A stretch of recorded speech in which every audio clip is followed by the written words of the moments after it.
Hey guys, it's Alex from 7th Hour Films, bringing you the season finale review of Black Lightning. This episode is called, I believe, Shadow of Death, The Book of War. We've had some interesting titles in Black Lightning.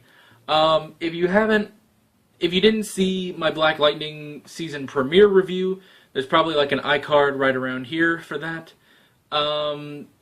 Yeah, I do kind of wish I had done a couple other episode reviews because a lot has happened in Black Lightning since the first episode. So basically, instead of just making this a whole super long video going over the entire season as a whole, I'm gonna try to focus to this episode, and basically I'm gonna be talking about this episode and stuff in this episode, and hopefully you have seen this episode so you know basically what I'm talking about. So I'm not going to rely on, I'm not going to go over, Anissa becoming Thunder or anything. I'm just going to talk about, what she did in this episode.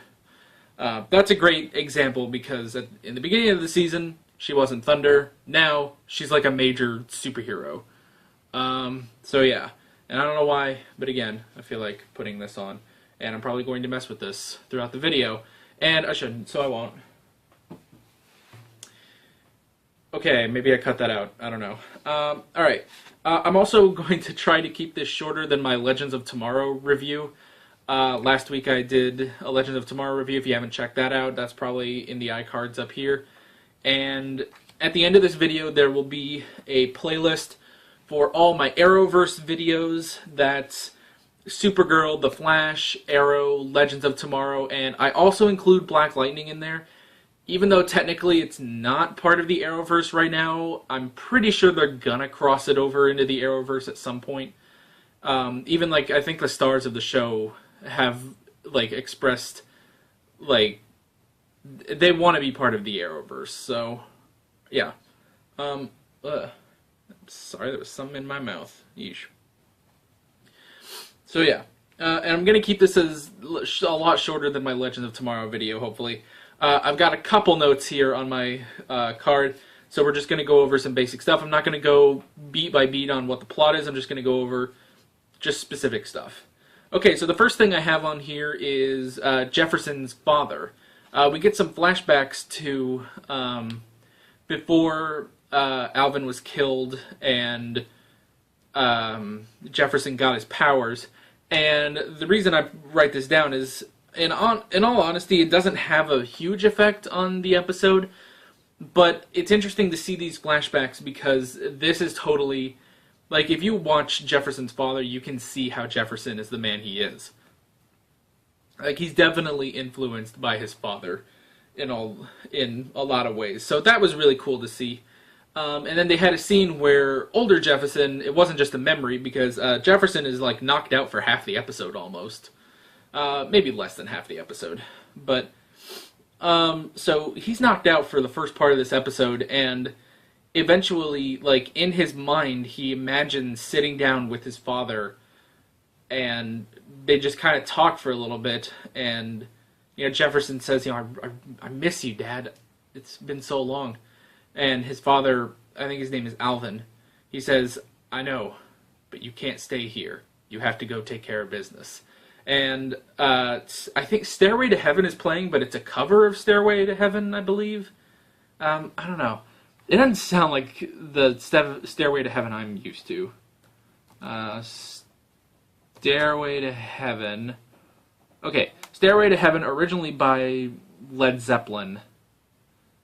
So I don't know. I don't know what kind of cover they were using, but it was actually kind of nice. I will give them that. It's I don't know, it felt a little bit more upbeat than the Led Zeppelin version. I don't know, maybe that's just me. But we're not here to talk about Led Zeppelin. The next thing I have is the family. I wrote that down because until the end of the episode when they fight the ASA, basically, kind of, the family is all in this one cabin in the woods. So the whole family in Gamby, well, I guess it's part of the family technically, and it's interesting to see it's just cool to see them. They're honestly like really cool. Everyone kind of steps up to the plate with this. The mother, whose name I don't know, I'm gonna look it up right now. 1 second. Okay, Lynn. I don't know how I didn't remember that and all that, but yeah. So Lynn, she steps up. She's a doctor, so she's basically nursing Jefferson back to health, or at least taking care of him. Gamby is, setting up perimeters and stuff like that, and Anissa is basically like waiting to go kick ass, basically, because she's a superhero, and Jennifer really doesn't do much until towards the end, which is pretty cool when she starts actually using her powers. Like when Jefferson wakes up, he doesn't have his powers. He can't produce any charge. So he's basically, when all the ASA agents surround the cabin, basically his plan is to go out there and distract them while the rest of the family gets out. But the problem is, without his powers, he can't survive that, because even though the suit he wears is bulletproof, his face is not. He doesn't have anything covering his face. And I might be putting up pictures in this, and I'm not even set up to do that. Jeez Louise. In Legends of Tomorrow, I was putting up pictures, so maybe I'm kind of doing that. I'll shift to the side a little bit. Sorry about that. Sorry about that, editor me. But anyway, because I will probably be putting up some pictures and stuff from this episode to help with the visualization, so it's not just me talking. I'm going to try to do a lot better with these reviews. So yeah. But Jefferson's face, his head, there's no guard on his head. So basically, if he goes out there, it's a suicide mission. Oh, excuse me. And,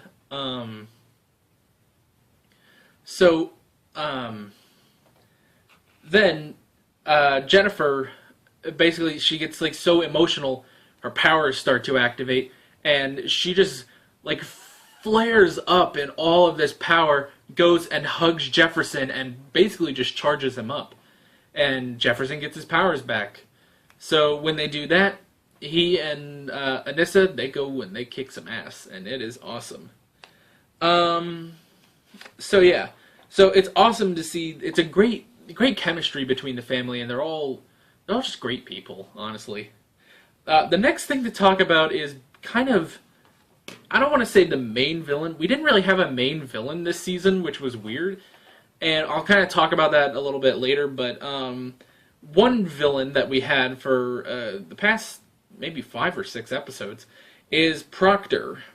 This guy is ridiculous. This is the most racist character I've ever seen on a TV show. What? Okay, so just to give you an idea, here, basically every scene he has, he's saying some racist shit. He'll say, we need to be sure, well, it's not all racist, but it's, some of the stuff is just ridiculous. Maybe not racist, but he says, the only way the American flag can get any redder is with the blood of our enemies. It's whoa, ease up, dude. And this guy, I don't know, this guy's been kind of a dick throughout the past couple episodes, but here he unleashed all of his racism and weird shit, and it's very, very odd. So that's the first scene he has is the freaking American flag, and then there's another one. They capture Lala, who I don't know if I talked about in the first episode or not, but they capture Lala, and basically Proctor thinks he's going to give him information. And Lala's no, I can't tell you anything. It's so why am I here? And Lala's just cuffs are too tight. Need you to loosen them. And Proctor just says, don't tell me you people aren't used to those. It's damn, man, some racist asshole in this place. Jeez. Oh, but it gets worse. So, there's 2 others, isn't there? Maybe there's just the one other.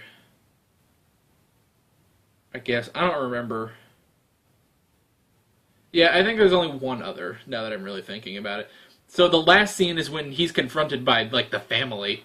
Like, it's not just Black Lightning and Thunder, but Jennifer is there, Lynn is there, Gamby's there. Like, all 5 of them confront Proctor. And I don't know what the lead-up to his line is. Because basically, before I do these videos, I watch a reaction to the episode in hand, so I don't have to rewatch the whole episode, but just so enough that I can, write down some notes of things I want to talk about, and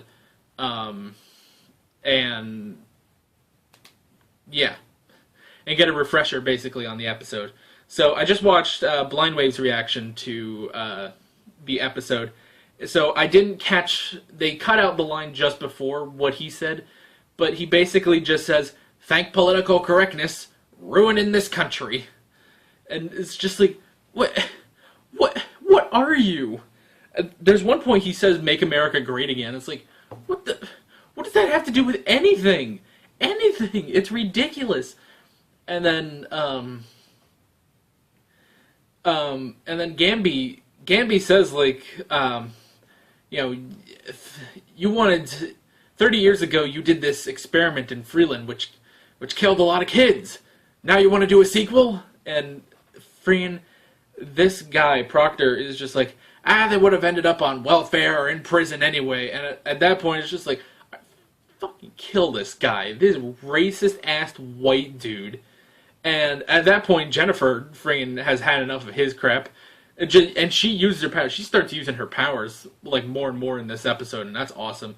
But she uses her powers, picks him up, and slams him into the ground.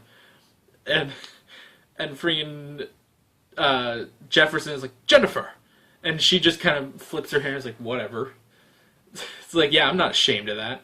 And I'm just like, yeah, girl, freaking beat the shit out of this racist asshole. God, this is like my most vulgar video, but... This is what happens when you bring in some racist dude. It was ridiculous. So this character is very one-dimensional. Very, very one-dimensional. People have said that, and they're not wrong. He's horribly one-dimensional. He's not interesting in the slightest. He's kind of funny because of how ridiculously racist he is. Because he's racist for no reason. Like, he could have just been, like, a tough-ass working for the ASA, but no, he's just any chance he gets. He's a racist, Trump-supporting asshole. It's so weird. So on the one hand, it's like, I'm glad we got rid of him because he's kind of annoying. On the other hand, he was a little funny in how ridiculous he was. But on to villains, we get to keep Tobias Whale. Oh, well, excuse me for a moment. Okay, sorry about that. Darby wanted outside, so I let him go. Okay, where was I? Tobias. So, he doesn't get defeated in this episode, so he's gonna still be on... Oh my gosh. Alright, I'm leaving him outside, he's fine. We have to go to school in a few minutes anyway, so... He's gonna have to stay outside. Anyway. So Tobias... He doesn't get defeated in this episode, so hey, he's going to stick around for next season, which is awesome. But the difference between him and Proctor, well, first off, he's not racist like freaking Proctor is. But I will say Tobias is very charismatic. Like, very, very charismatic, almost charming in a way. Like, there's a line, I don't want to repeat it in case, I offend someone, but I'll play the clip here. La la. I know you're thinking, why is this funny-looking Negro always messing with me? I love it, though. Something about your velour tracksuit wearing ass, I just like dragging. Anyway.